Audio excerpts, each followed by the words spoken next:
లో రకరకాల లీకులు ఇస్తూ మా నాయకులు కేటీఆర్ గారిని అప్రతిష్ట పాలు చేయాలని బీఆర్ఎస్ పార్టీని ఇబ్బంది పెట్టాలని ప్రయత్నం చేస్తున్నారు. మేము ఇతర ఏమడుగుతున్నాం సార్, మేము ఎలాంటి తప్పు చేయలేదు, చట్ట ప్రకారంగా పద్ధతి ప్రకారంగానే ఈ రాష్ట్ర ప్రతిష్ట పెంచడానికి ఈ రాష్ట్ర ఆదాయం పెంచడానికి కేటీఆర్ గారు అన్నీ ఆలోచించి నిర్ణయం తీసుకున్నామని మేము చెప్తున్నాం.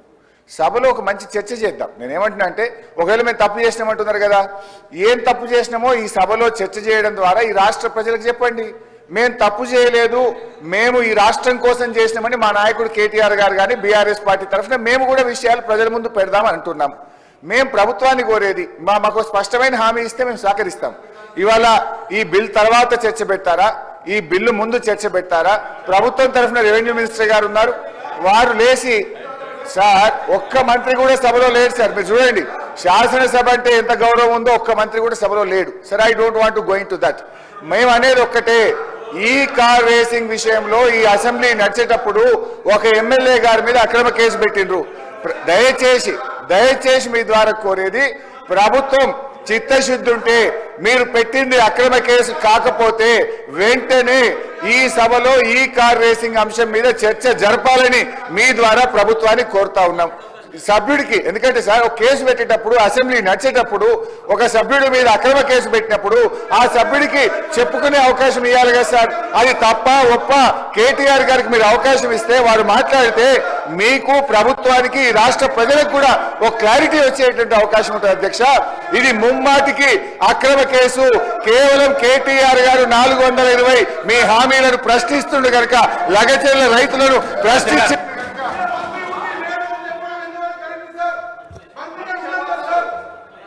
అధ్యక్ష,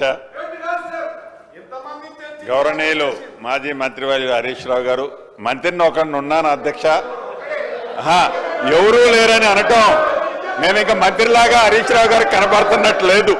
దురదృష్టకరం, బాధాకరం అధ్యక్ష. మీరు అనుమతిస్తే తమరు అనుమతిస్తే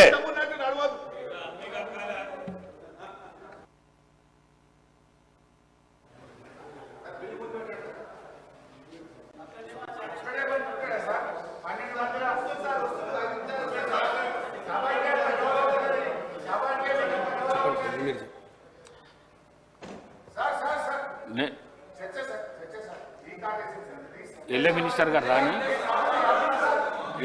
గారు రాని నేను కొంతమంది మంత్రులు అక్కడ మండలిలో ఉన్నారు, కొంతమంది ఈడ ఉన్నారు. ఎల్ఏ మినిస్టర్ గారిని పిలిపిస్తున్నా. నేను పిలిపించినాక మీ ప్రశ్నకు సమాధానం చెప్పిస్తా. నేను పిలుస్తా. ముందు బిల్లు కానీ, గవర్నమెంట్ బిల్లు అయితే కానీ, ఇది ఇంపార్టెంట్ కదా. ఇది రాష్ట్ర ప్రజల శ్రేయస్సు గురించి కదా. ఇది రాష్ట్ర ప్రజల శ్రేయస్సు గురించి కదా ఈ బిల్లు. కానీ బిల్లు అయినాక నేను మీతో మాట్లాడుతా అంటున్నా కదా. నేను స్పీకర్ ఛాంబర్ పిలిచి మాట్లాడతా. నేను ఇప్పుడైతే బిల్లు అయితే కానీ బిల్లు అయినాక తీసుకుందాం.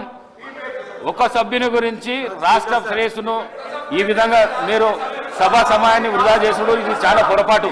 హరీష్ రావు గారు, మీరు చాలా సీనియర్ శాసనసభ్యులు. హరీష్ రావు గారు, మీరు చాలా సీనియర్ శాసనసభ్యులు. మంత్రి పదవి కూడా చేసిండు, మీరు ఎల్ఏ మినిస్టర్ కూడా చేసిండు. మినిస్టర్ లేనప్పుడు చేయనికే వీలుండదు. రేవూరి ప్రకాష్ రెడ్డి గారు